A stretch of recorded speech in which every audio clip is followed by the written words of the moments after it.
안녕하세요. 중앙대학교 나도균입니다. 오늘 제가 소개해 드릴 내용은 신약 개발 과정에 어떻게 인공지능을 활용할 수 있는지에 관한 것입니다. 아마 신약 개발과 인공지능이라는 두 주제가 많이 합치는 것에 대해서 생뚱맞을 수도 있는데, 오늘 실제로 인공지능 기술을 어떻게 신약 개발에 잘 활용할 수 있는지 그것에 대해서 짧게 소개해 드리도록 하겠습니다. 우선 신약 개발하면 최근에 코로나 사태와 관련해서 많이 관심을 가졌을 것 같은데요. 아마도 이 코로나, 여러분 일상생활에 많이 불편함을 겪고 있는 이 코로나 치료제나 혹은 백신이 언제쯤 개발이 될지 이런 궁금증을 많이 가지고 있을 겁니다. 실제로 많은 제약회사나 연구자들이 치료제나 백신을 개발하려고 많이 노력하고 있고요. 사실 일반적인 신약 개발 과정에 비하면 상당히 빠르게 진행되고 있는 상황이라고 보시면 됩니다. 이 뒤에 일반적인 신약 개발 과정을 소개해 드릴 텐데요. 사실 이 정상적인 일반적인 과정이라면 우리가 제대로 된 치료제를 받기까지 10년 이상이 걸립니다.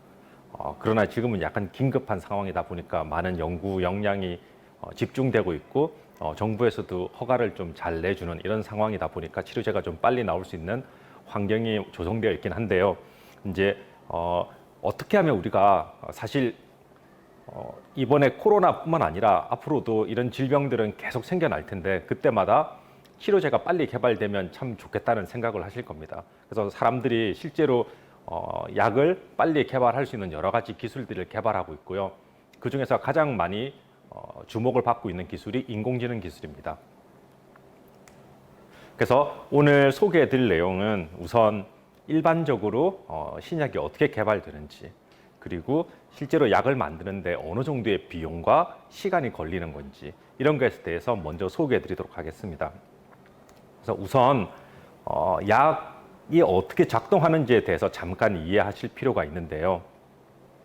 약의 작동 원리를 알기 위해서 우리는 아마 대부분이 일반인들이라고 일단은 생각이 되는데요. 효소라는 말을 들어보셨을 겁니다. 이렇게 음식의 효소 이거 말고요. 사실 효소의 정의는 엄밀하게 말하면 단백질이고요. 우리 몸에 많은 단백질이 존재하는데, 그 단백질이 어떤 화학 반응을 매개하는 경우 우리가 효소라고 부릅니다. 즉 어떤 반응물이 있을 때 그 효소가 와서 새로운 그 반응물을 변형시켜서 새로운 물질로 만드는 것, 여기에 관련된 걸 효소라고 하고요. 여러분이 가장 많이 들어보셨을 법한 단어는 아마 소화효소 이런 것일 겁니다. 소화효소 보면 뭐 단백질을 분해하거나 지방 분해, 그리고 또 어떤 것들이 있죠? 탄수화물 분해, 이런 것들이 많이 생각나실 텐데요. 실제로 그것들도 다 효소이고요. 여기 그림을 보시면 약간 낯설 수도 있는데, 실제로 여기 효소들은 우리가 약을 개발할 때 중요한 그 표적이기도 하지만 실제 일상생활에도 많이 쓰이고 있습니다. 이거는 여러분이 빨래할 때 쓰는 세제의 성분을 나타내는 거거든요. 타이드라는, 아마 그 여러분 직접 빨래를 하신 분들이라면 한 번쯤 봤을 상표 있을 거긴 한데, 여기 보면 이게 아밀레이즈거든요. 아마 그 고등학교 때 아밀라제라고 불렀었던 그 효소가 생각나실 겁니다. 실제로 이거는 녹말을 분해하는 효소이고요. 이런 것들이 산업적으로 많이 쓰이고 있습니다. 그래서 효소는 어떤 화학 반응을 매개하는 것이라고 보면 되고요. 근데 신약 개발에서는 이런 산업적 목적이 아니라 우리 몸속에 존재하는 효소들의 기능을 조절하는 목적을 가지고 있다고 보시면 됩니다. 그래서 만약 질병이 생겼을 때 어떤 효소가 예를 들어서 과하게 활성화가 되어 있다라고 예를 들면, 우리가 만드는 약은 간단합니다. 그 효소의 기능을 억제해주면 되는 것이거든요. 그래서 우리가 어떤 화합물을 만들어내는데 그 화합물이 효소에 가서 붙어서 효소의 기능을 저해하면 되는 것입니다. 그래서 대부분의 약들은 이런 효소의 기능을 억제하도록 제작된 것들이고요. 그래서 여기 그림에 보시면 효소가 이렇게 동그랗게 모양이 생겼는데, 원래 기질이 가서 결합해서 반응된 다음에 어떤 생성물이 생겨야 됩니다. 근데 그 기질이 결합하는 위치에 우리가 만든 약물이나 화합물들이 가서 붙게 되는 거죠. 그러면 당연히 반응물이 그 효소에 결합하지 못하니까 생성물이 생기지 않게 됩니다. 그러니까 이런 식으로 효소의 기능을 억제하는 목적을 가진 것들이 대부분 이제 약으로 쓰이는 것들이고요. 물론 우리 몸에는 수많은 효소들이 존재합니다.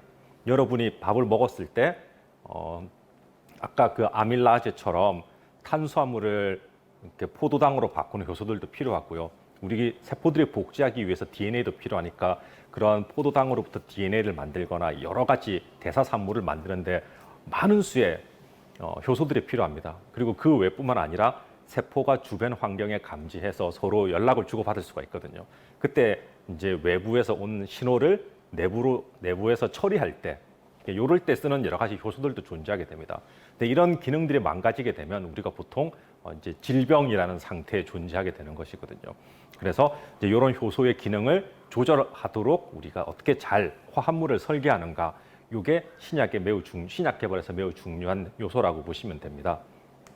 그래서 일반적인 신약 과정을 보시면 여기 제일 처음에 어떤 질병을 딱 정해졌다 그러면 그 질병 자체에 대한 연구를 해야 됩니다. 질병을 일으키는 예를 들어서 돌연변이가 어떤 것인지, 혹은 이 질병에 일으키는 돌연변이가 생겼을 때 어떤 증상들이 생기는지, 그리고 이 질병이 생기는 기전이 어떻게 되는지, 이제 이런 기초적인 연구를 하는 단계가 존재하고요.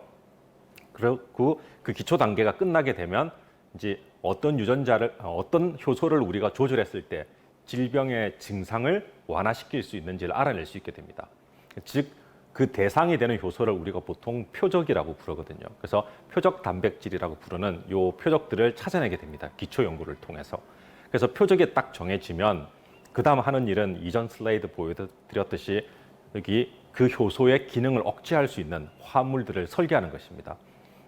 그래서 이제 약으로 쓸 수 있는, 즉 그 효소를 잘 억제하는 후보 물질들을 찾아내게 됩니다. 그 다음에 이제 단계에서는 그 약물을 찾았는데 그 약물은 그 효소의 기능만 조절하는 걸 테스트한 것이지 않습니까?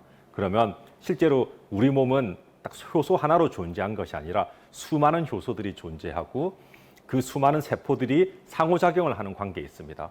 그래서 우리가 설계한 그 약물이 그 효소에만 가서 작동을 하는 게 아니라 비슷하게 생긴 다른 효소에 가서 작동을 할 수도 있고요. 혹은 우리가 예상치 못했던 엉뚱한 효소에 가서 작동을 할 수도 있습니다. 우리가 보통 이런 것들을 부작용이라고 부르게 됩니다. 그래서 만약에 이 약물이 간에서 어떤 화학 반응을 매개하거나 혹은 이제 영향을 줘서 이제 간 세포에 손상을 준다. 그러면 이제 간독성이 생기는 것이고요. 뭐 그 외에 여러 가지 이제 독성들이 나타날 수 있습니다. 그래서 이런 것들은 이제 전임상 단계에서 다 테스트를 하게 되고요. 독성뿐만 아니라 이제 우리 몸에 어떻게 흡수되는지, 분포되는지 이런 것들도 다 테스트를 하게 되거든요. 그러니까 이런 단계들을 다 마치면 이제 우리가 임상 단계로 들어가기 전까지 진행이 된 거라고 보시면 됩니다. 그러면 이제 그 다음은 인체를 대상으로 하는 임상 단계로 넘어가게 되고요. 그리고 이제 보통 임상 3상까지 끝나게 되면 이제 약으로 시판할 수 있는, 이제 허가를 받을 수 있는 단계에 도달하게 됩니다. 그래서 이 신약 개발 과정은 제일 처음 기초적인 연구부터 시작해서 표적을 발굴하고, 표적이 발굴이 되면 그 표적이 되는 효소의 기능을 잘 조절할 수 있는 화합물을 찾아내고, 그리고 그 화합물이 우리 인체에 나쁜 영향을 주지 않는지, 여러 가지 독성이나 그리고 이제 약으로 먹었을 때 우리 장에서 잘 흡수가 되는지, 이런 단계들을 다 테스트하면 전임상 단계가 끝나는 것이고요. 이제 그 다음이 실제로 이 약물을 인간을 대상으로 적용하는 임상 단계로 분류가 된다라고 보시면 됩니다. 근데 이제 여기서 보시면 앞에 이제 설명해 드렸던 내용인데 이게 조금 넘어가고요. 그래서 실제 보시면 문제는 여기 보시면 제일 밑에 소요기간이라고 되어 있습니다.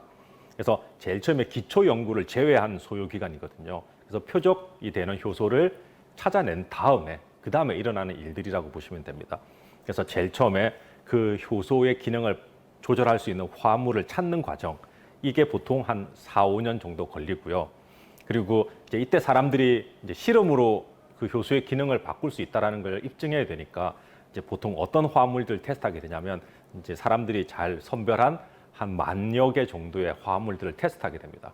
그래서 이제 운이 좋으면 그 중에서 한 100여 개에서 200여 개 정도의 화합물이 이제 선택이 되는 것이고요. 이 화합물이 아까 말했듯이 이제 독성이나 이런 부작용이 없는지 다 테스트하는 이제 그 다음 단계가 존재합니다. 이제 그 다음 단계에 그 기간도 한 대략 2, 3년 이상이 걸리고요. 보통 한 200여 개에서 출발했다 그러면 이제 한 10개 정도 이제 살아남을 수 있는 거죠. 그 나머지 190여 개는 뭐 실제로 우리 몸에 넣었는데 흡수가 안 돼서 그냥 소변이나 대변으로 다 배출이 되어 버린다든가, 혹은 뭐 실제로 먹었는데 여러 가지 부작용이 생긴다든가 이래서 이제 버려지게 되는 것들이고요. 이제 나머지 10개가 선택이 되면 이게 임상 단계로 들어가게 됩니다. 그러면 이제 임상 단계를 거치면서 10개가 처음 단계에서 이제 몇 개가 탈락이 되고 이렇게 쭉 가다 보면 삼상에서 이제 운이 좋으면 하나 정도의 약물이 살아남게 됩니다. 그럼 이제 이 하나의 약물을 이제 시판을 하게 되는 것이고요. 그래서 이제 임상시험 과정도 대략 한 5년 이상이 걸린다고 보시면 됩니다. 그래서 총 기간이 이제 표적이 발굴이 되었다라는 가정하에서 대략 한 15년 정도 걸리는 긴 과정이라고 보시면 되고요. 이런 일반적인 과정에 비해서 지금 코로나 치료제나 이런 것들은 상당히 빠르게 개발이 되고 있는 거라고 보시면 됩니다. 근데 이제 문제는 뭐냐면 가장 큰 문제는 이 약 하나를 개발하기 위해서 걸리는 시간이 아까 말씀드렸듯이 15년 이상이거든요. 그래서 약 하나를 만들려면 너무나 긴 시간이 걸린다는 문제점이 존재하고요. 그 다음에 또 다른 문제는 뭐냐면 이 약 하나를 개발하는데 비용이 상당히 많이 듭니다. 보통 약 하나 만드는데 1조 원 이상이 들거든요. 그래서 이제 그 약을 개발하기 위한 연구 단계나 뭐 이렇게 여러 임상 단계에서 1조 원 이상을 들여서 약을 개발했는데 만약 3상까지 통과를 해서 약이 시판이 된다 그러면 다행이지만, 만약에 3상에서 실패해서 아무런 약물을 쓸 수가 없다라는 상황에 봉착하게 되면 이제 어려운 상황에 처하게 되는 거죠. 많은 비용과 시간을 들였음에도 불구하고. 그래서 이제 사람들이 많이 고민을 하게 됩니다. 그래서 어떻게 하면 이 신약 개발 과정을 15년이 아니라 이렇게 몇 년으로 줄일 수 있을까? 그리고 어떻게 하면 비용을 대폭 줄일 수 있을까? 이런 고민들을 많이 하게 되었고요. 그래서 이제 우리가 어느 부분에 집중해야 되는지 이렇게 보시면 그래프가 있는데, 이게 왼쪽과 오른쪽 보면 이렇게 높이가 조금 이렇게 봉분이 2개 있듯이 나와 있는데, 이제 이 Y축은 드는 비용이라고 보시면 됩니다. 그러면 오른쪽에 있는 건 임상 단계입니다. 그래서 임상 1상, 2상, 3상으로 갔을 때 실제로 드는 비용인데, 이거는 인간을 대상으로 하는 것이다 보니까 우리가 지금 당장 줄이기에는 쉽지가 않고요. 그래서 사람들이 어디에 초점을 두냐면 왼쪽에 많이 초점을 둡니다. 이거는 표적을 발굴하고 표적 효소의 기능을 조절할 수 있는 화합물을 찾아내고, 그리고 그 화합물의 독성이나 여러 가지 것들의 특징들을 이제 예측할 수 있는 요런 이제 방법을 통해서 어떻게든 기간과 비용을 줄여보자라는 그런 이제 방향성이 정해진 것이고요. 이제 그렇게 하다 보니까 사람들이 이제 관심을 가지는 게 새로운 기술입니다. 그래서 여기는 동영상인데 혹시 동영상을 재생하면 거기 소리가 나오나요? 그러면 방금 설명해 드린 걸 이렇게 잘 요약한 동영상이 하나 있으니까 제가 보여드리도록 하겠습니다.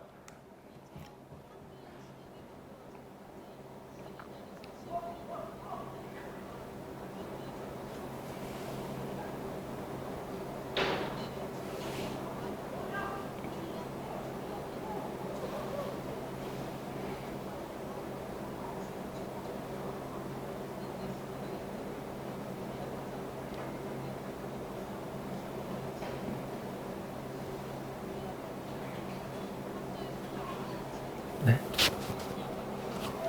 볼륨요? 제 목소리요? 네.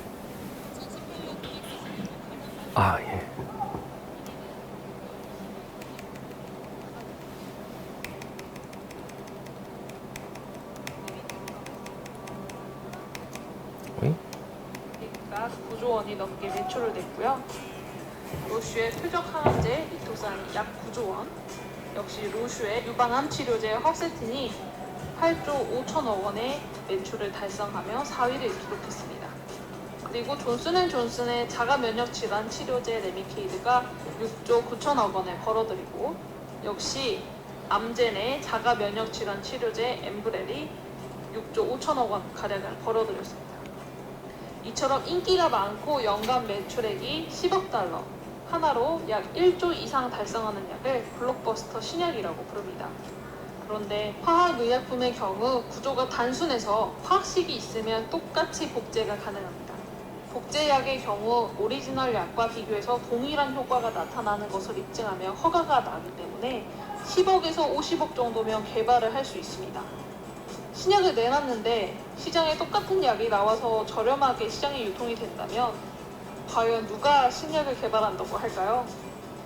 그래서 의약품 특허의 경우 20년에서 연장하면 25년까지 보호를 받을 수 있습니다. 특허 기간이 끝나기 전까지는 특허권자의 허락이 없이는 판매를 할 수 없는 거죠. 보통 임상시험 전에 특허 등록을 하기 때문에 신약 개발사는 판매 허가가 나오는 이후부터 만료 시점까지 약 8년간 약을 독점할 수 있습니다. 특허 만료는 기술이 공개됨을 뜻합니다.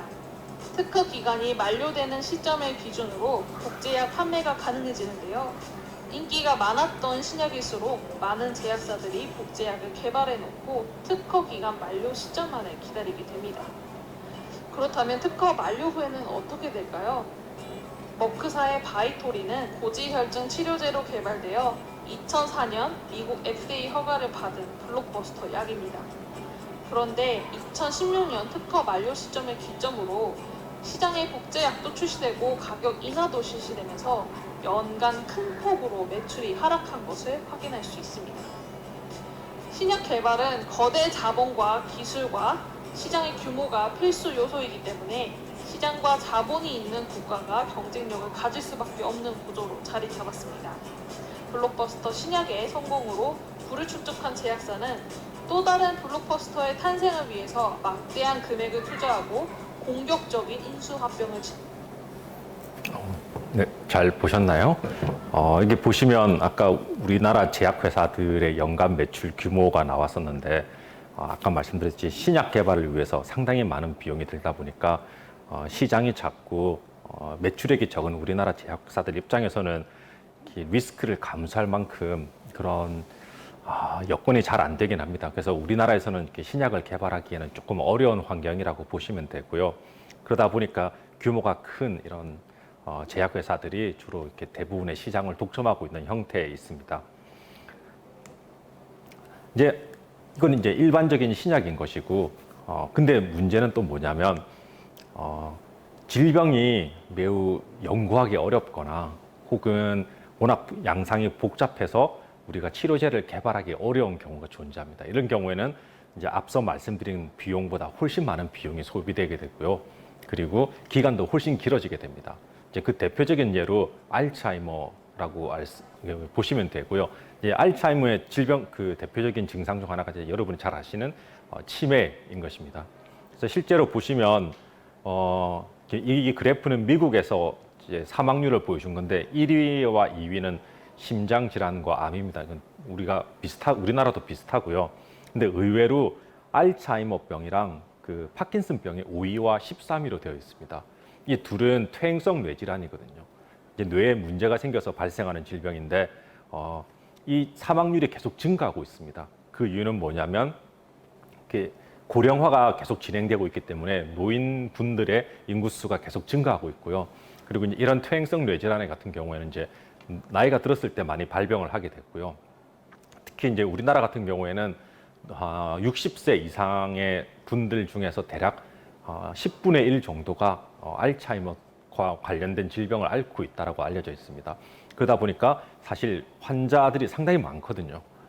그리고 이제 환자가 많다 보니까 당연히 사망률도 계속 증가하고 있고요. 그래서 이제 많은 사람들이 이 알츠하이머병을 치료하기 위한 치료제 개발에 관심을 두고 있습니다. 그리고 실제로 여기 보시면 알츠하이머와 관련된 일종의 이제 의료비 지출액을 보시면 맥도날드 회사 규모보다 한 8배나 크다고 합니다. 이건 이제 미국의 경우이고요. 우리나라도 상당히 큰 규모에 속합니다. 그리고 환자 수도 계속 증가하고 있고요. 그러다 보니 시장성도 매우 크고 이러다 보니 이제 많은 제약회사들이 알츠하이머 관련된 이제 치료제를 개발하려고 노력하고 있는데 아직까지 치료제는 없습니다. 치료제는 없고요. 대신 이제 증상을 완화하는 여러 가지 약들만 개발되어 있는 상황입니다. 그래서 이제 사람들이 이 치료제가 만들어지면 이제 그 회사는 상당한 부를 누리게 될 거라고 생각을 하고 있는 것이거든요. 그러다 보니까 많은 회사들이 자본을 투입해서 약을 개발하고 있습니다. 그러나 아쉽게도 이제 최근 몇 년 사이에 임상 3상까지 간 약물이 몇 개 있었습니다. 근데 이제 3상까지 갔다가 마지막에 실패했던 약물들이 이제 다 약물들이 실패했었거든요. 그래서 이 회사들이 어려움을 잠깐 겪었습니다. 그러다 보니까 예를 들어서 여러분이 운영하는 회사가 있는데 한 몇 조 원의 돈을 들여서 한 10년 이상의 기간 동안 투자를 한 다음 약을 만들었는데 그 약이 마지막 임상 3상 단계에서 실패했다라고 치면 그 회사로서는 타격이 상당히 클 수밖에 없습니다. 그러다 보니까 이제 이런 상황을 피하려고 많이 노력하고 있고요. 근데 이제 아까 말씀드렸듯이 이 신약 개발에는 어려움이 존재할 수밖에 없습니다.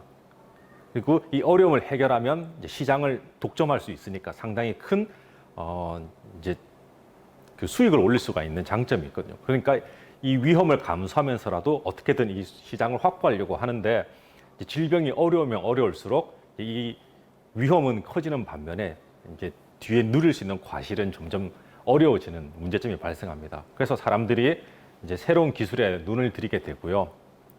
이제 눈을 돌리게 되고 이제 그 기술은 이제 우리가 할 수 있는 것 여러 가지 이제 해결할 수 있는 문제점들을 어떻게 하면 잘 해결할 수 있을까?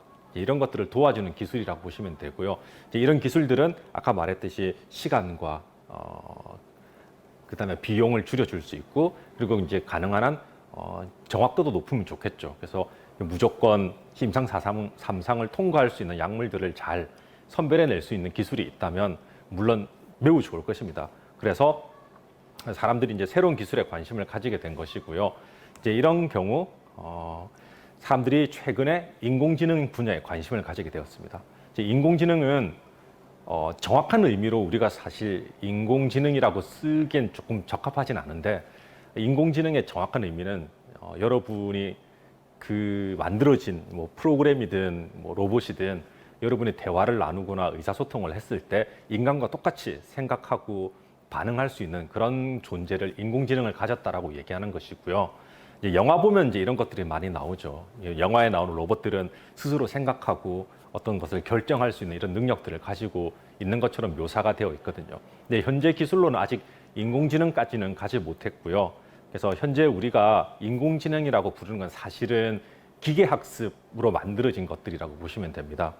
기계학습은 이제 인공지능을 만들기 위한 일종의 도구라고 보시면 되고요. 이 기계학습은 뭐냐면 여러분이 어떤 자료들을 데이터들을 제공했을 때 이 데이터로부터 어떤 규칙을 찾아내는 일종의 알고리즘이라고 보시면 됩니다. 그래서 예를 들어서 어떤 데이터로부터 어떤 결론을 내릴 때 어떻게 하면 그 과정에서 아주 잘 우리가 원하는 결론을 내릴 수 있는지 이제 그런 것들을 잘 만들어내는 일종의 수학을 기반으로 한 알고리즘이고요. 여러분이 이제 많이 들어보셨을 법한 딥러닝 많이 요즘에 이제 언급이 많이 되는 알고리즘 중에 하나인데 이 딥러닝이 바로 기계 학습을 위한 알고리즘 중에 하나라고 보시면 됩니다. 그래서 우리가 지금 이제 대부분 인공지능이라고 부르는 건 요 기계 학습이라는 걸 좀 알아주시면 좋을 것 같고요. 이런 기계 학습으로 만들어지는 여러 가지 제품들이 나와 있습니다. 그래서 여러분이 일상생활에서 가장 많이 접하게 되는 게 이런 음성 인식을 위한 그 스피커, 이렇게 AI 스피커 같은 걸 이제 많이 보셨을 텐데 여러분이 말을 하면 그 음성을 인식해서 어떤 의미를 가지는지 파악하고 이제 그 결과로 여러분에게 어떤 반응을 말해주는 이제 그런 제품들이고요. 그 외에도 이제 자율주행 자동차, 이거는 자동차 앞에 달린 카메라가 주변의 상황을 인식해서 카메라에 찍힌 이미지들을 분석한 다음에 뭐 차선을 인식하든가 신호등 뭐 이런 것들을 이제 판별하는 그런 것들이고요. 여기도 당연히 이제 인공지능 기술이 들어가게 됩니다. 그리고 이제 한 몇 년 전이긴 하지만 그 게임에도 당연히 인공지능이 들어가거든요. 그래서 가장 핫했던 이슈가 뭐였냐면 그때 알파고였고요. 이제 알파고도 사실 인공지능으로 만들어진 그런 그러니까 기계학습을 통해 만들어진 프로그램이라고 보시면 됩니다. 그리고 이제 여기 보면 스마트워치 같은 것들도 있는데 사실 스마트워치도 이제 진단에 많이 활용하고 있는 추세입니다. 그래서 이제 여러분들이 이렇게 손목에 이렇게 스마트워치를 차고 있으면 매일매일 뭐 혈압을 잰다든가 뭐 심박수라든가 이런 걸 측정해서 이게 이상 상태가 오지 않는지 이런 것들을 판별하는 데 많이 쓰고요. 이제 이런 것들을 이제 판별할 때도 당연히 인공지능을 쓰게 됩니다. 그래서 이제 여러분이 일상생활에 느껴지는 건 이런 것들이고요. 실제로 이런 인공지능 기술이 상당히 많이 발전해 있긴 합니다. 물론 이제 여러분이 느끼기에 이런 인공지능 스피커가 약간 덜 떨어지는 것처럼 느낄 수도 있긴 한데 이제 최근에 그 구글에서 만든 인공지능 비서인 구글 어시스턴트는 상당히 잘 작동하고 있거든요. 그래서 그 동영상을 제가 하나 보여드리도록 하겠습니다. 여기서는 실제 구글 어시스턴트를 사용해서 이제 사용자와 대화한 장면이라고 하고요. 이게 자막이 없는데 Hey Google, book a table for two at El Cocotero on Tuesday at 7. All right, just in case that's not available, can I try between 7 p.m. and 8 p.m.? Sure. All right, I'll call to book under your name and phone number, and I'll update you in the next 15 minutes. Is that okay? Perfect, thanks. Cocotero, how may I help you? Hi, I'm the Google Assistant calling to make a reservation for a client. This automated call will be recorded. Can I book a table for Tuesday the 12th? Okay, cool. And how big is the party? It's for 2 people. Great. And when did you say they want to come? Tuesday at 7 p.m. Okay, let me check. Mm-hmm. I don't have 7, but we can do 8. Yeah, 8 p.m. is fine. Perfect. And can I get their name? First name is Anna. Okay. We'll see you on a Tuesday. Thank you. Okay, awesome. Thanks a lot.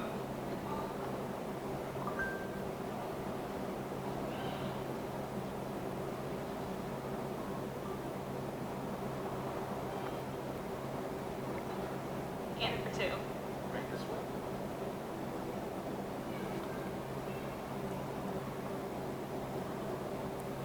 어떠신가요? 이게 영어로 얘기하긴 하지만 실제로 영어로 대화를 했을 때는 상당한 수준에 이르렀다는 걸 알 수가 있고요.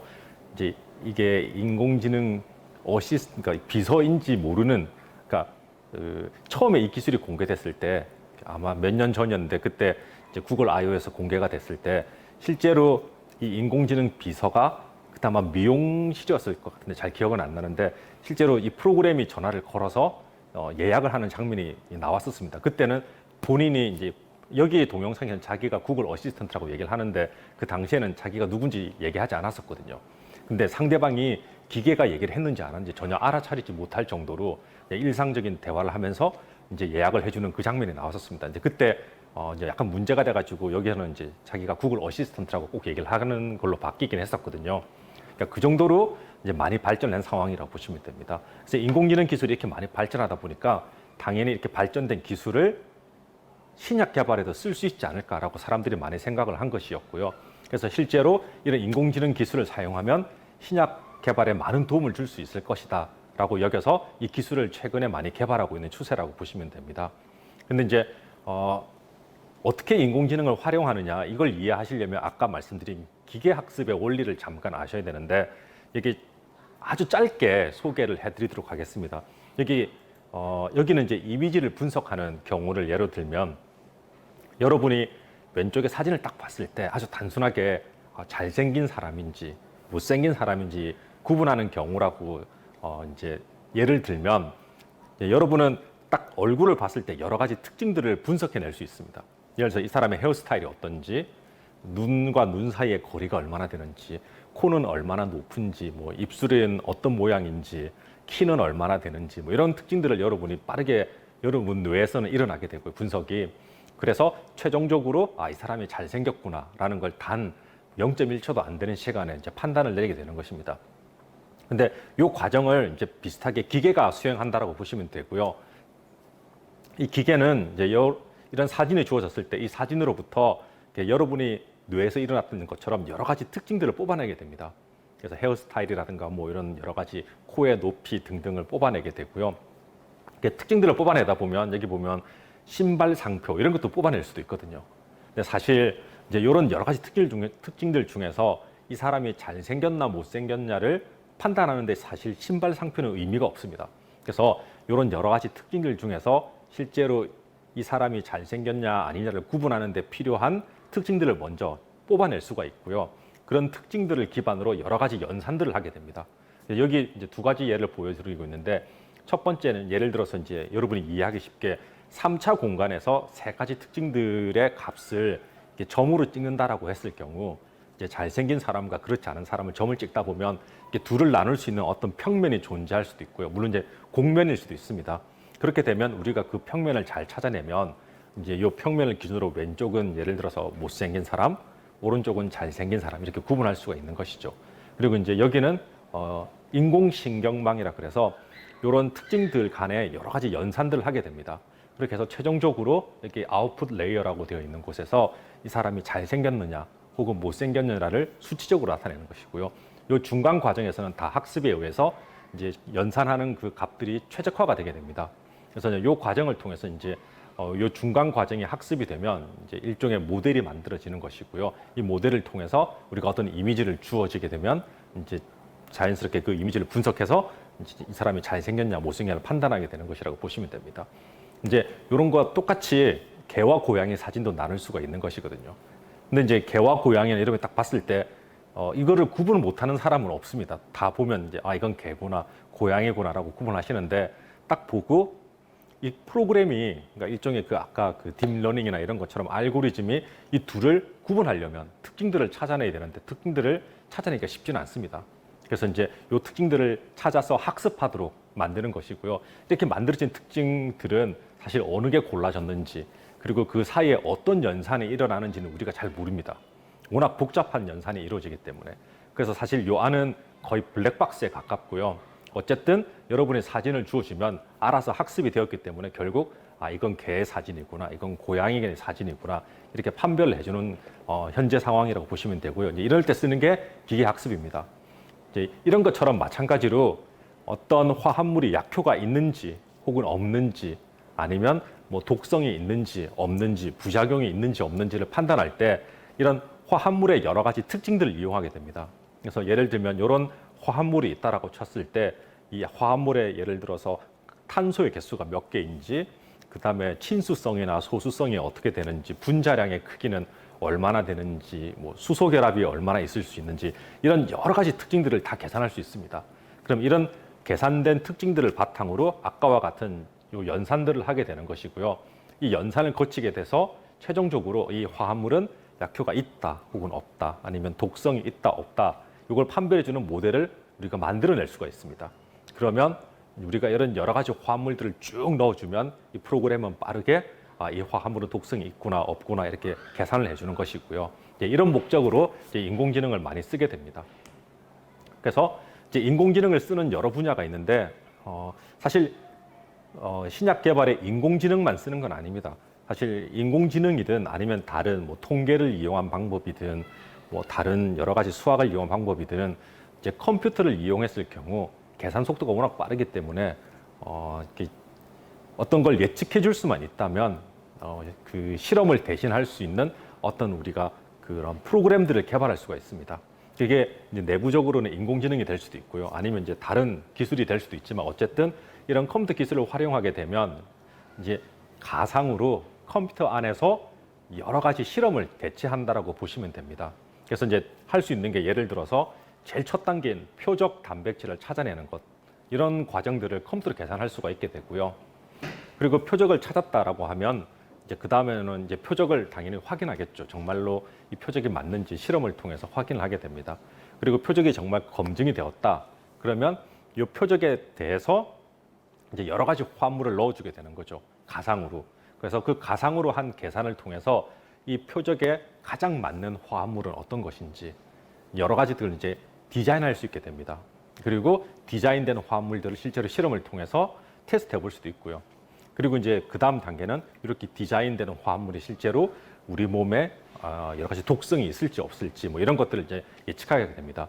그래서 사실 여기 보시면 연구 개발 단계와 비임상 단계라고 되어 있는데 거의 한 10년 정도 안 되는 이 기간을 여러분이 가상으로 컴퓨터를 통해서 빠르게 계산할 수 있습니다. 그래서 실제로 컴퓨터를 사용하면 거의 일주일이나 길어도 한 2주면 거의 한 1억 개 정도의 화합물을 다 테스트할 수도 있고요. 표적도 한 몇십 개 이상 찾아낼 수가 있습니다.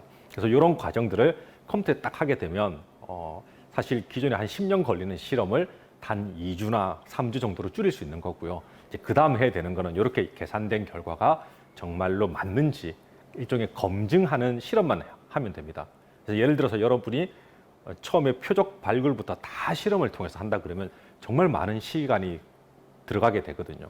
근데 이제 이런 컴퓨터 기술을 사용하게 되면 예측된 것만 테스트를 하면 됩니다. 예를 들어서 표적이 요거다라고 예측이 됐다면 그렇게 예측된 몇 개만 테스트를 하면 되는 거고요. 그 화합물도 전에는 실험을 통해서 10,000개 정도만 테스트할 수 있는데 이런 컴퓨터 계산을 통하면 1억 개 이상도 금방 합니다. 그러면 1억 개 중에서 효과도 매우 좋으며 독성도 없고 흡수도 잘 되는 뭐 이런 약물들을 이제 예측해 주는 것이죠. 뭐 한 100개, 많으면 1,000개. 그러면 여러분은 그 한 1,000개 이하의 화합물만 테스트를 하게 됩니다. 그럼 당연히 기존에 했었던 것보다 훨씬 효율이 많이 늘어나게 되겠죠. 그리고 시간도 줄어들게 됩니다. 그래서 이제 이런 목적으로 인공지능을 많이 활용한다고 보시면 되고요. 그래서 조금 자세히 보면 이제 요 표적 발굴과 그다음에 후보 물질을 찾아내고 여러 가지 독성을 예측하는 요 모든 과정을 하나의 프로그램으로 이제 대부분 개발하려고 많이 노력하고 있고요. 그래서 이제 인공지능 회사다, 그 신약 개발을 하는 회사들이다 하면 대부분 이렇게 관련된 이제 소프트웨어를 자기들이 나름대로 만들어서 가지고 있다라고 보시면 됩니다. 그래서 이런 과정을 통해서 예측된 화합물을 실제로 이제 간단한 실험을 통해서 확인하고요. 이제 이런 경우에는 이제 이미 독성도 없고 뭐 이렇게 다 확인이 됐으니까 그 실험만 하면 되고 그렇게 테스트한 실험 중에서 효과가 정말로 입증이 된 거 있다면 이제 임상으로 바로 넘어가게 되는 것이죠. 그러면 이제 여기 이전 단계, 임상 이전 단계에서 실험 비용과 기간을 획기적으로 줄일 수 있는 이런 장점이 있습니다. 그래서 뭐 표적을 발굴하는 여러 가지 방법들이 있는데 여기 있는 그림은 제가 논문을 쓰고 있는 그림이고요. 실제로 표적을 발굴하는 여러 가지 알고리즘이 있습니다. 방법들이 있는데 뭐 예를 들어서 기존에 발표된 논문들을 엄청나게 읽어서 자동으로 그 논문들의 연관성이나 그 안에 기록된 내용들, 그러니까 실험된 내용들을 자동으로 이렇게 글자를 문장을 인식해서 어떤 정보를 추출해내는 이런 프로그램도 꽤 많고요.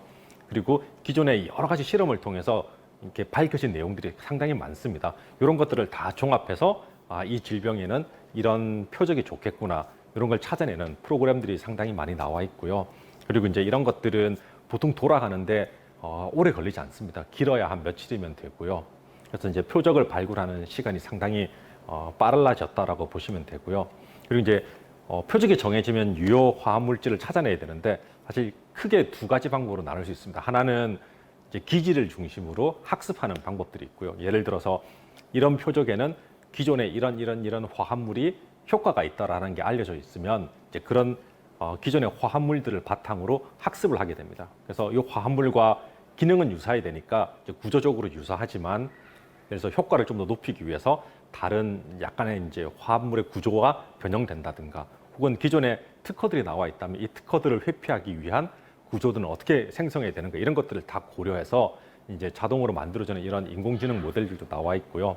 그리고 이제 밑에 그림은 전통적으로 많이 하는 방법인데 그 표적의 구조가 알려져 있다면 그 앞에 초반에 설명해 드렸듯이 효소가 있으면 그 효소에 기질이 결합하는 위치가 있다라고 말씀을 드렸는데 거기에 이제 약물이 들어가도록 설계를 한다고 했지 않습니까? 마찬가지로 효소의 그 정확한 구조를 알고 있으면 그 기질이 결합하는 그 위치에 딱 맞게 결합하는 화합물을 우리가 설계할 수 있습니다.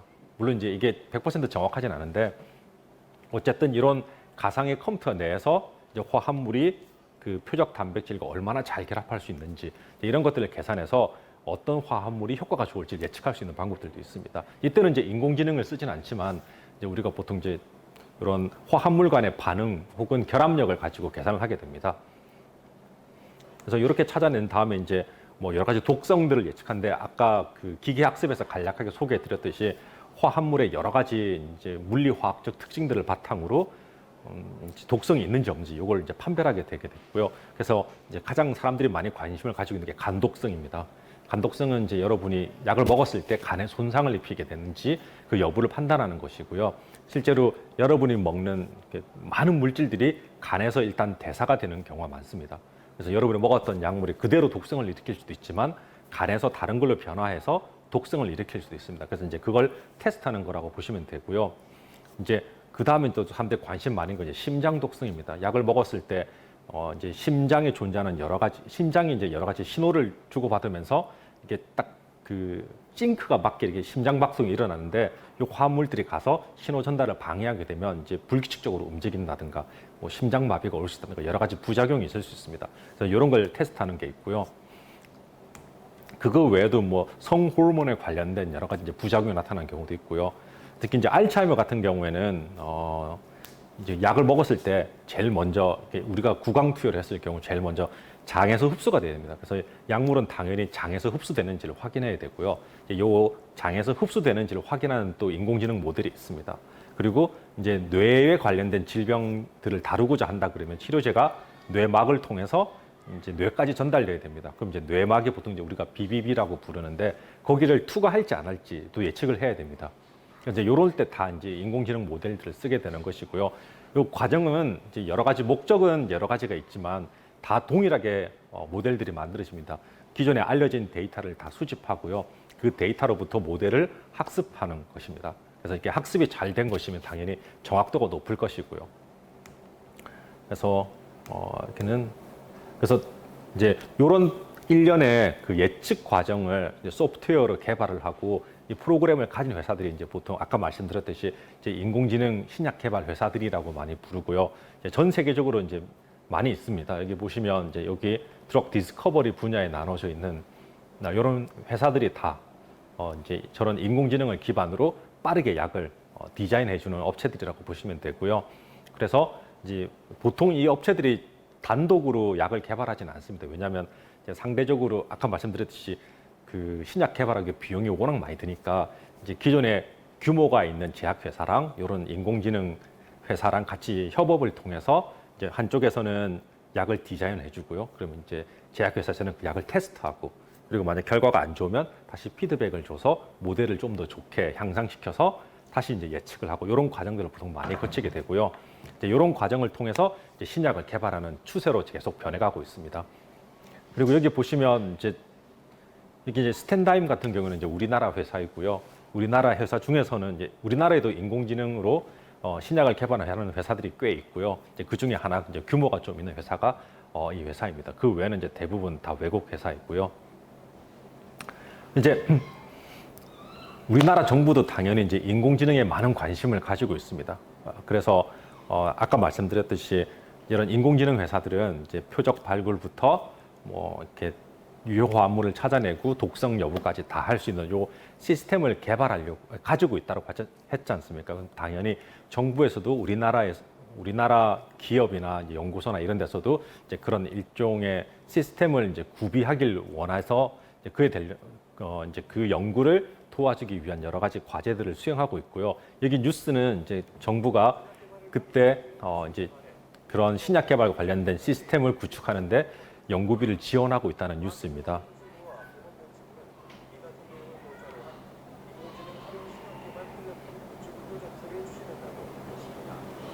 과기정통부는 1조 원 이상의 연구개발 비용과 15년에 달하는 연구기간이 국내 제약사의 신약 개발에 진입 장벽이 되어왔다며 이를 극복하기 위해 인공지능 플랫폼 개발을 지원한다고 설명했습니다.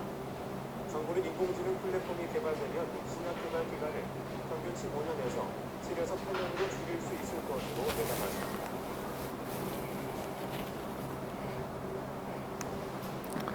네, 이제 거의 이제 슬라이드 끝부분인데요.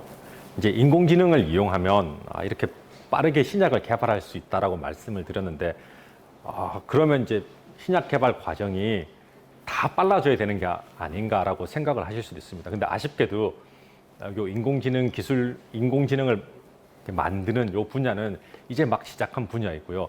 아직 여러 가지 문제점을 안고 있습니다. 예를 들어서 가장 큰 문제가 뭐냐면 정확도의 문제입니다. 이게 아무리 인공지능을 잘 만들어도 현재 단계에서는 정확도가 거의 100%에 가깝도록 만들기는 어려운 한계가 있습니다. 그 이유가 뭐냐면 이제 여기 나와 있는데 이런 그 인공지능 예측 모델, 인공지능을 기반으로 한 예측 모델을 만들 때 가장 중요한 이제 세 가지를 보여드리는 것입니다. 첫 번째가 데이터입니다. 데이터이고요. 두 번째는 이제 요거를 빠르게 연산할 수 있는 하드웨어가 필요하고요. 그리고 이걸 이제 그 기계 학습을 잘 할 수 있는 알고리즘이 필요합니다. 알고리즘 같은 경우는 요즘에 딥러닝 같은 걸 많이 쓰고 있고요. 공개된 것들도 상당히 많습니다. 그리고 하드웨어는 이제 좋은 걸 사면 됩니다. 근데 문제는 데이터입니다. 여러분이 이게 세 가지 중에서 가장 제 개인적으로는 이렇게 신약 개발이나 뭐 바이오 헬스나 이런 분야에서 가장 중요한 게 데이터라고 보시면 되고요. 왜냐하면 이 데이터 같은 경우에는 뭐 예를 들어서 바이오 헬스 쪽이다 그러면 개인정보보호법이나 이런 것 때문에 데이터 공개가 쉽지 않습니다. 즉 여러분이 그냥 인스타그램에 이런 데 사진 찍어가지고 막 올리면 예를 들어서 구글에서 스크랩을 한다든가 뭐 크롤링해서 자기들이 모아갈 수도 있고 뭐 여러 가지 할 수 있습니다. 그래서 뭐 개나 고양이 사진 같은 거는 정말 많이 모을 수가 있거든요. 근데 우리 보건 의료와 관련된 데이터들은 이제 여러 가지 법의 규제를 받기 때문에 큰 규모의 데이터를 절대 얻을 수가 없습니다. 이런 데이터의 한계가 있고요. 그 신약 개발에서도 마찬가지로 어떤 실험을 통한 데이터가 다 공개가 되면 상당히 많은 데이터를 모을 수가 있지만 그런 실험을 하는 대부분의 사람들은 제약회사에 속해 있습니다. 그러니까 제약회사에 있는 사람들이 자기들이 실험한 결과를 물론 안 좋다고 할지라도 그걸 외부에다가 공개를 잘 하진 않거든요. 왜냐하면 회사의 자산이니까. 그러다 보니까 공개된 데이터가 별로 없습니다. 그래서 뭐 예를 들어서 개나 고양이 사진을 판별하는 데 쓰는 학습 데이터다. 이러면 뭐 한 1억 장씩 이렇게 모으는 게 어렵진 않습니다. 그러나 이런 신약 개발을 위해서 예를 들어서 어떤 독성이 있느냐 없느냐 데이터를 모으는데 한 1000개 정도 화합물을 모으면 정말 많이 모은 거거든요. 그러니까 이 규모의 차이가 매우 크게 나타납니다. 이 규모의 차이가 왜 중요하냐면 이 그림을 보시면 왼쪽과 오른쪽이 개와 고양이를 나누는 그림입니다. 그래서 여러분이 어떤 모델을 학습한다라고 했을 때 사진이 달랑 2장뿐이다 라고 가정을 해봅시다. 그러면 이 모델이 그 인공지능 그 기계학습 알고리즘이 고양이와 개의 얼굴을 보고 학습될 수도 있지만 예를 들어서 고양이 사진 뒤쪽에 있는 배경이 약간 하얀색이지 않습니까? 그리고 개는 뒤에 이제 하늘색이 약간 많이 있고요. 그래서 잘못 학습이 되면 배경이 흰색이면 고양이, 배경이 파란색이면 개 이렇게 학습이 될 수도 있습니다. 데이터 수가 적게 되면. 그러나 이런 사진이 무수히 많다 그러면 이제 이렇게 의미가 없는 특징들은 점점점 빠져나가게 되겠죠. 그래서 최종적으로 남는 건 고양이와 개의 모습에서 얻어낸 특징들만 살아남게 됩니다. 이런 과정을 거치게 되는데 마찬가지로 우리가 그 신약 개발에 필요한 여러 가지 데이터들도 상당히 수가 많으면 정교한 모델을 만들어낼 수가 있습니다. 근데 아까 말했듯이 뭐 1000여 개 정도면 상당히 많은 거라고 했지 않습니까? 그러다 보니까 모델의 정확도가 100%에 근접할 수가 없습니다. 규모가 워낙 작다 보니까. 그래서 잘해야 한 90% 정도 이렇게 되거든요. 그러니까 정확도가 90%면 문제가 뭐냐면 이게 한 개 단계로만 예측이 구성된 게 아니라 뭐 독성도 아까 여러 개가 있다라고 말씀을 드렸고 그다음에 뭐 장에서 흡수되는지 여부도 예측해야 되고 유효한 효과가 있는 화합물인지도 예측을 해야 되고 이 단계가 여러 개가 존재하게 됩니다. 근데 각각의 단계가 90%의 확률이다 그러면 이걸 여러 단계를 거치다 보면 마지막에 남는 건 예를 들어서 10단계다 그러면 0.9의 10승분의 1이 됩니다. 0.9의 10승이군요. 그렇게 됩니다. 그러면 이게 점점점 0에 가까운 수로 가게 되거든요. 그래서 예측해야 할 양이 늘어나면 늘어날수록 이 정확도 문제가 심각해지게 됩니다. 그래서 어떻게든 가능한 한 100%에 가깝도록 만들어야 되는데 아까 말씀드린 이런 데이터의 한계 때문에 아직까지 그 정도까지 수준에는 못 올라갔고요. 이제 그 데이터 문제를 해결하기 위해서 이제 데이터를 모으면 제일 좋은데 그게 안 되니까 이제 다른 여러 가지 생물학적인 지식을 도입한다든가 뭐 화합물 같은 경우는 여러 가지 화학적 지식을 포함시켜서 어떻게든 이제 정확도를 높이려고 사람들이 많이 노력을 하고 있습니다.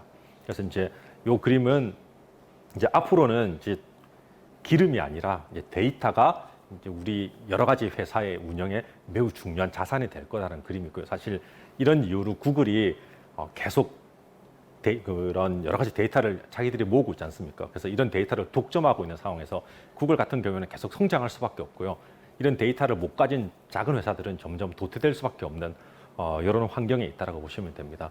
그래서 이제 이런 데이터가 매우 중요하고 이런 데이터가 많아져야만 이제 인공지능 모델들도 더 발전할 수 있는 거라고 보시면 됩니다. 그래서 이제 나중에 이제 이런 인공지능 모델들이 정말 좋아져가지고 거의 100%의 정확도에 이르게 된다 그러면 그때는 이제 신약 개발을 위한 여러 가지 단계들이 실험을 아예 컴퓨터 속에서 하게 되는 이제 이런 상황까지 만들어낼 수가 있는 것이죠. 그러면 정말로 이제 최소한의 실험만을 통해서 약을 빠르게 개발하는 이제 그런 시대가 올 거라고 생각할 수 있고요. 이제 그런 걸 하기 위해서 많은 연구자들이 이런 인공지능 모델들을 개발하고 있습니다. 그래서 이제 오늘 저의 내용은 여기까지입니다. 혹시 질문이 있으시면 해주시면 좋을 것 같습니다. 좋은 강연을 해주신 나도균 교수님께 감사드립니다. 다음으로 질의응답 시간입니다. 유튜브 라이브 강연을 보고 계시는 분들이 댓글로 질문들을 남겨주셨는데요. 그 중에 몇 가지만 골라서 질문 드리도록 하겠습니다. 혹시 강연 내용과 겹치는 게 있다면 간략하게만 짧게 설명해 주셔도 괜찮을 것 같습니다. 먼저 인공지능으로 약을 개발하게 되면 개발비가 더 올라갈지 아니면 저렴해질지, 그로 인한 약의 비용은 어떻게 달라질지 궁금하신 분이 있어서 답변 부탁드리겠습니다. 아까 말씀드렸듯이 이런 인공지능을 사용하게 되면 실제로 실험하는데 드는 비용과 시간을 컴퓨터 쪽에서 하는 것이거든요. 여러분이 만약 실제로 실험을 한다 그러면 생물학 실험은 다 비쌉니다. 그래서 아까 그런 데이터 1000개 모으기도 매우 힘들다고 한 이유가 뭐냐면, 그런 화합물 하나를 예를 들어서 독성 테스트를 한다 그러면 수십만 원 이상이 듭니다. 그러다 보니까 1000개만 하더라도 상당히 돈이 많이 들거든요. 그래서 이런 규모의 데이터를 모으기가 상당히 어렵습니다. 돈이 많이 드니까. 그리고 실험을 할 때 뭐 어떤 것들은 하루 이상 걸리는 실험들도 많고요. 물론 이제 몇 시간에 끝나는 것도 있지만 뭐 몇 분 안에 끝나는 거 그게 드뭅니다. 그러니까 뭐 예를 들어서 한 100개의 데이터를 얻고 싶다 그러면, 실험을 한다 그러면 최소한 일주일 이상 걸릴 수도 있는 거고요. 그러면 이런 것들을 인공지능 모델을 이용해서 컴퓨터에서 하게 되면 단 몇 초 만에 끝나게 됩니다. 그러니까 당연히 시간이 많이 줄어드니까 실험의 비용도 줄어들게 되고요. 그러다 보니 이제 제약회사 입장에서는 일종의 이제 드는 비용 자체가 줄어들게 됩니다. 그러니까 당연히 이제 적은 돈으로 약을 개발할 수 있으니까 기대하기로는 조금 더 약값을 싸게 하지 않을까라고 기대는 하고 있는데 실제로 그렇게 해줄지는 잘 모르겠습니다. 네, 또 다른 질문 드리겠습니다. 임상시험 분야에서는 인공지능이 활용되기가 좀 힘든 부분인지, 혹은 임상에 걸리는 시간을 인공지능으로 줄이는 방법이 없는지 두 분이 여쭤보셨는데요. 네, 간략하게 설명 부탁드립니다. 약간 설명을 해드리진 않았는데 실제로 임상 실험을 인공지능으로 해결하려고 하시는 분들도 있습니다. 있는데 아직까지 이제 그런 건 인체를 대상으로 하는 것이다 보니까 일단 상당히 복잡합니다. 복잡해서 그 복잡하다는 얘기는 뭐냐면 우리가 고려해야 할 사항이 상당히 많고요. 그 말은 예측하기도 매우 어렵다는 뜻입니다. 그래서 현재 단계에서는 이 임상을 아주 높은 확률로 맞추기가 아주 어렵습니다. 그러다 보니까 이제 사람들이 임상에 집중하기보다는 이제 그 전 단계에 많이 집중을 하는 것이고요. 만약에 이제 임상에 대한 데이터도 많이 누적이 되고 우리가 어느 정도 생물학적인 지식이 많아져서 이제 인체에 대해서도 어느 정도 가상으로 컴퓨터 내에서 할 수 있다라고 하면 이제 그 단계는 이제 임상을 인공지능이나 뭐 여러 가지 컴퓨터 기술을 이용해서 이제 가상으로 해보려고 하는 단계에 이르게 될 것입니다. 근데 아직까지는 조금 시간이 많이 걸릴 거라고 예상을 하고 있습니다. 다음 질문 드리겠는데요. 이런 인공지능을 개발하게 되면 그 개발하는 사람은 관련 분야에 지식이 많이 요구되는지 궁금하시다고 합니다. 저 같은 경우 예를 들면 저는 이제 학부나 석사는 다 생명과학 쪽입니다. 그리고 이제 박사는 컴퓨터공학 쪽을 했었고요. 이제 컴퓨터공학 중에서도 생물정보학 쪽이랑 이제 시스템스 바이올로지라고 이제 어떤 세포나 생명체가 있으면 저 전체를 다 이해하고자 하는 약간 복잡한 그런 모양들을 잘 이해하고자 하는 그쪽 분야라고 보시면 되고요. 이제 인공지능을 이용해서 신약을 개발한다 그러면 사실 여러 가지 분야가 필요합니다. 당연히 컴퓨터공학과 관련된 기술들이 필요하고요. 그리고 이제 신약 개발 쪽이니까 이제 화합물에 대해서 잘 알아야 됩니다. 그래서 화학에 대한 지식도 많아야 되고요. 그리고 결국 약이 인체에서 작용하는 거니까 세포나 뭐 인체에 대해서 잘 이해를 해야 됩니다. 그래서 생명과학 지식도 상당히 많이 있어야 되고요. 그래서 가장 권장하는 건 이 세 가지 전공을 다 하시면 제일 좋은데 상당히 어렵고요. 이제 그 중에서 이제 본인이 제일 관심 있는 분야 하나를 정하시면 나머지는 뭐 부전공을 하시든가 뭐 개인적으로 학습을 하시든가 해서 어느 정도 지식을 습득을 해야 됩니다. 어쨌든 이걸 제대로 이해하려면 세 가지 분야에 대한 이해가 상당히 높아야 되고요. 만약 본인이 컴퓨터공학 기술만 가지고 있다 그러면 문제가 이제 세포에 대해서 이해를 못하거나 인체에 대해서 이해를 못하는 상황이 발생할 수도 있습니다. 그러면 이제 어떤 예측을 했을 때 이게 산으로 가고 있는지 바다로 가고 있는지 본인은 모르는 경우가 존재하거든요. 이제 그러면 정말 이렇게 실제로 신약 개발하는 사람 입장에서는 이 프로그램이 아무 쓸모도 없구나라고 판단을 느낄 수도 있습니다. 그래서 정말 제대로 된 모델을 만들려면 결국 다른 분야에 대한 지식도 필요할 수밖에 없습니다. 그래서 조금 어렵지만 그래도 다양한 분야를 다 배우시면 제일 좋습니다. 네, 다음 질문 드리겠는데요. 두 분이 올려주신 질문을 한 번에 드리도록 하겠습니다. 인공지능을 통한 신약 개발이 가장 활발하게 이루어지고 있는 국가가 있다면 그 국가는 어디인지, 그리고 현재의 제약업체 중 실제로 인공지능을 접목하여 가장 성공하거나 그리고 성과를 얻은 사례를 알고 싶으시다고 합니다. 아까 동영상이 하나 있었는데 그걸 건너뛰었거든요. 시간 관계상. 거기 보면 이제 몇몇 인공지능 회사들이 본인들이 이런 약물들을 개발했다라고 하는데 사실 아직 제가 정확하게 알지 못하는데 임상 3상까지 넘어간 거는 없는 걸로 알고 있고요. 이제 그 전 단계까지 간 걸로 관계 몇 개 있는 걸로 알고 있습니다. 예를 들어서 대표적으로 애토마이즈 같은 경우는 좀 유명한 회사인데 그 회사들은 이제 다른 제약회사들과 협업을 통해서 약을 개발해주는 일을 하고 있고 그래서 임상까지 간 걸로 알고 있는데 확실은 않네요. 이제 그런 사례들이 있고요. 그리고 가장 활발하게 하고 있는 나라는 당연히 미국일 수밖에 없습니다. IT가 가장 많이 발전해 있고요. 그래서 개인적으로 아마 두 회사가 신약 개발 쪽은 아니지만 이렇게 바이오 헬스 쪽에 큰 영향을 끼칠 것 같은 두 회사가 있는데 약간 생소할 수도 있습니다. 첫 번째가 애플이고요. 두 번째가 구글입니다. 구글은 자회사에서 실제로 약을 만드는 회사가 있고요. 그래서 자기들이 실제로 여러 가지 인공지능 모델을 써서 신약을 개발하려고 하는 그 회사를 가지고 있습니다. 그래서 이제 뭐 암을 정복하거나 우리가 불로장생까지는 아니더라도 인간의 수명을 늘리기 위한 여러 가지 연구들을 하고 있고요. 애플 같은 경우에는 여러 가지 이제 진단에 관련된 인공지능 기술들을 개발하고 있습니다. 그래서 예를 들면 이제 뭐 파킨슨 환자가 운동신경에 문제가 있으니까 이렇게 애플 워치를 차고 있으면 이제 얼마나 상태가 안 좋은지 뭐 이런 것도 알아낼 수도 있고요. 그리고 아까 말씀드렸듯이 뭐 심박수나 이런 거 가지고 부정맥이 올지도 미리 감지해서 이제 알람을 주는 그런 경우도 있고, 뭐 최근에는 이제 논문들에 의하면 우울증이 얼마나 있는지 뭐 이런 것들도 다 스마트워치를 통해서 계산을 가능하다라고 알려져 있습니다. 그러다 보니까 이제 이런 기술들과 그러니까 하드웨어와 소프트웨어를 잘 가지고 있는 이런 회사들이 아마 한 10년 뒤에는 거의 이제 제약회사들을 대체하지 않을까라고 다들 예상을 하고 있습니다. 두 개 정도 질문 더 드리려고 하는데요. AI 신약 개발에 중요한 바이오 헬스나 실험 데이터 수집을 위해 우리나라에서 제도적으로나 제약회사 내에서 개선할 수 있는 방법이 있는지 질문하셨습니다. 제도적으로 할 수 있는 건 개인정보보호법을 없애면 되거든요. 너무한가요? 사실 최근에 정부에서 이렇게 개인정보보호법을 좀 완화해가지고 이제 의료와 관련된 데이터들을 공개를 하기로 했습니다. 물론 이제 아직까지 논란이 있긴 있고요. 어쨌든 정부에서도 이런 데이터가 중요하다는 걸 인식하고 있기 때문에 이제 가능한 한 공개를 많이 하려고 하고 있습니다. 근데 이제 정부 차원의 노력이고요. 기업은 약간 다릅니다. 이윤을 추구하다 보니까 자신들의 데이터를 이렇게 공개하는 게 쉽지는 않은 단계이고요. 그래서 이제 대부분의 공개된 데이터들은 이제 연구자들이 논문을 쓰다가 이제 공개한 자료들이 많습니다. 그래서 이제 그런 방면으로 많이 공개가 이루어지고 있고요. 이제 그런 경우에는 대부분 이제 정부의 연구비를 받아서 연구하는 사람들이 이제 공개한 것이다 보니까 사실 거기도 정부가 조금 더 많은 연구비를 지원한다면 데이터가 더 많아질 수 있겠죠. 이제 그런다고 생각합니다. 예. 네, 감사합니다. 마지막 질문 드리겠는데요. AI로 신약 개발할 때 혹시 뭐 위험성이나 주의해야 할 점이 있는지 궁금하시다고 합니다.